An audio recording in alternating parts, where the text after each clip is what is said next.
Hey everyone, this is Jim at SP500chart.com. It is 4:09 on the East Coast here. Markets have been closed for 9 minutes. Oops, make that 10 minutes.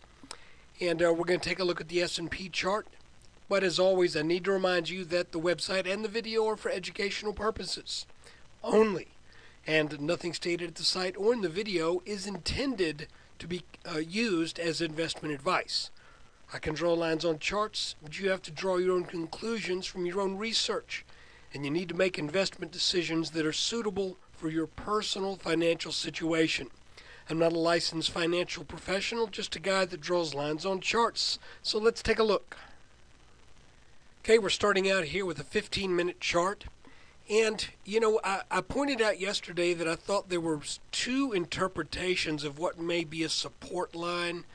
One was here, and the other was right here. And I drew this line because of that little late day candle, this little one right here that looked like it might be, it just looked like that was a little dam broke. Because you could see how, tell you what, let's just get rid of that line. Because the revised line, I think, is correct. And since I think the revised line is correct, we're going to make it just a little bit darker. Oh, yeah, we'll keep it there. So what we got is we had this support line that started at the apex of this pattern, got tested twice on the 12th and 13th. Nice big bounce off of it, then kind of hugged that line almost like it was rolling uphill, but couldn't get enough steam to really bound off of it, and eventually broke through it. And you can see how the break of that line really does look like it was rolling uphill, and then finally it just gave way. That's what that little selling pressure late yesterday seemed to signify. Now, we did indeed have weakness today, but a fairly decent recovery off the lows. But guys, this line is broken. We know to expect some type of little snapback rally. Exactly where it goes, I'm not positive. But to me, the entire trading today looks suspiciously like a bear flag.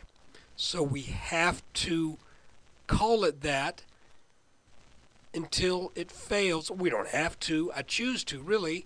But I think it's wise to choose to look at that in that context unless the market can get over this line right here. And this is a new line.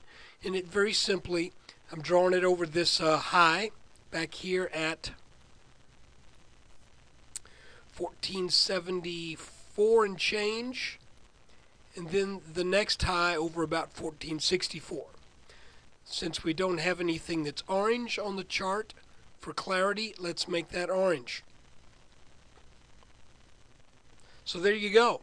That's basically it. We bounced right around this area where we were expecting some support and did not break down through that. But if this is a bear flag, then I suspect there will be another go at that 1452, 1453 level. And if it breaks, on the next attempt, assuming there is an attempt, I think there will be, then we look to the low 1440s for support.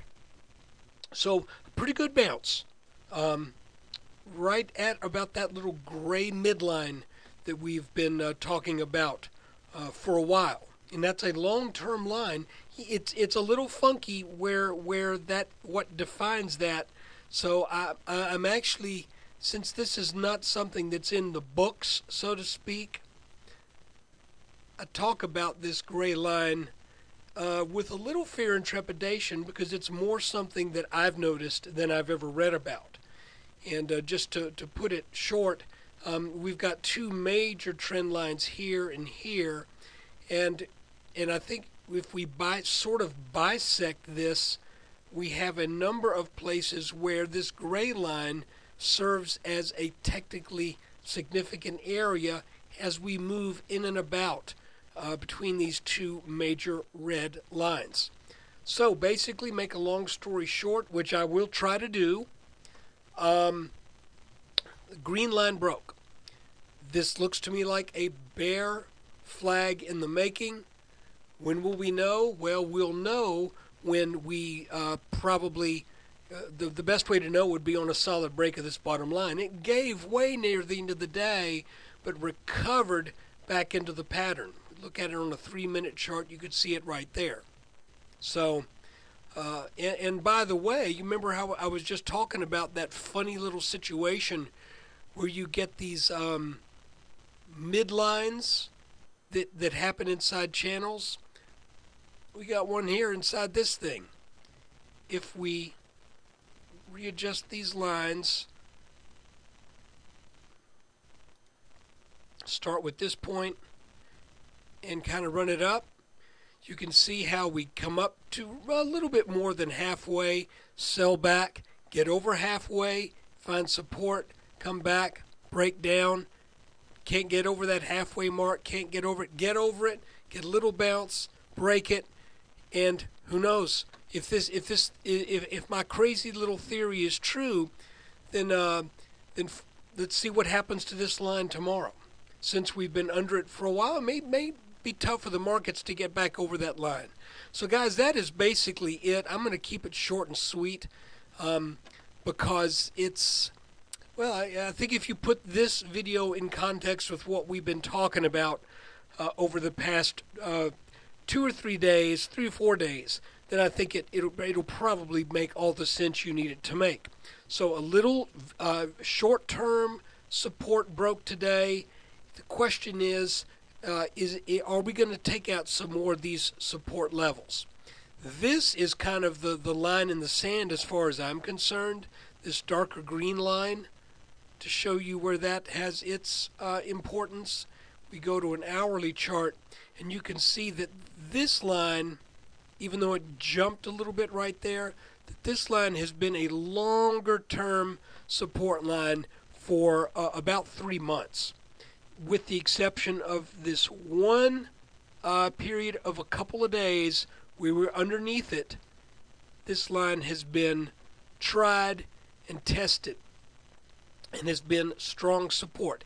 If that breaks, then I think we need to be prepared for what may be potentially an intermediate change of trend, that if it does occur, I think would eventually end up taking out that 1400 level, and I think sending the markets back down into the lower 1300s.